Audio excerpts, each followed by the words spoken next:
My name is Emory Brinson, and this is an excerpt from my piece called A Study in a Lifetime of Elegies. May 25th. George Floyd is murdered, and I watch my mother react. I can see past her painted concealer mask, and like all black women, she harbors an aching sadness for her brothers, husbands, and father. To me and her, it seems like death is always one step away. I have been waiting for my father to die since I understood what it meant to be black in this country. Have you ever mourned someone who was still living? It isn't like watching a train wreck in slow motion. This is an endless funeral. They roll the caskets out one by one, and my dreamscape is painted in black hues.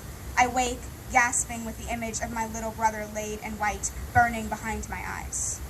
Open casket funerals have been in style since Emmett Till's mother told the mortician to show the world what they did to her little boy. There are no secrets anymore, and the camera flashes hold the locks open anyway.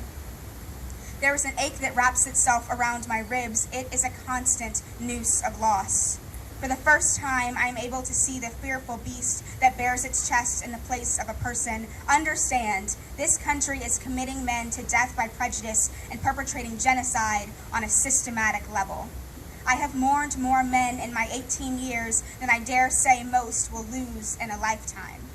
I wait for a day in which children will not have to know this heartbreak with frantic breaths and a mess of tangled veins in my chest.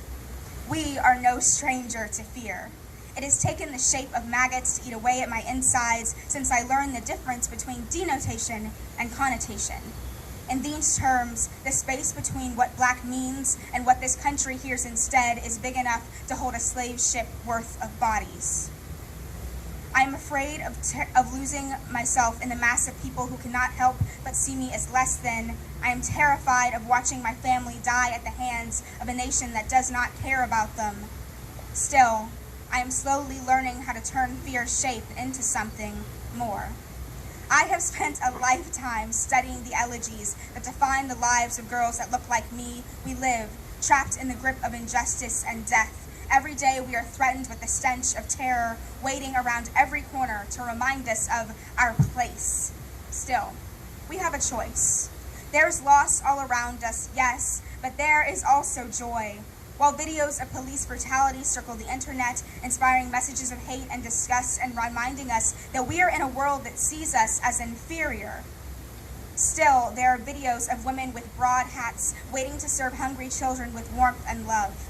Even as I feel compelled to write elegy after elegy, racked with fear of the future and sorrow from the past, I recognize the opportunity to write odes and sonnets in honor of the men and women who inspire everything I do. Every day, I find myself celebrating our durability. This is my pledge.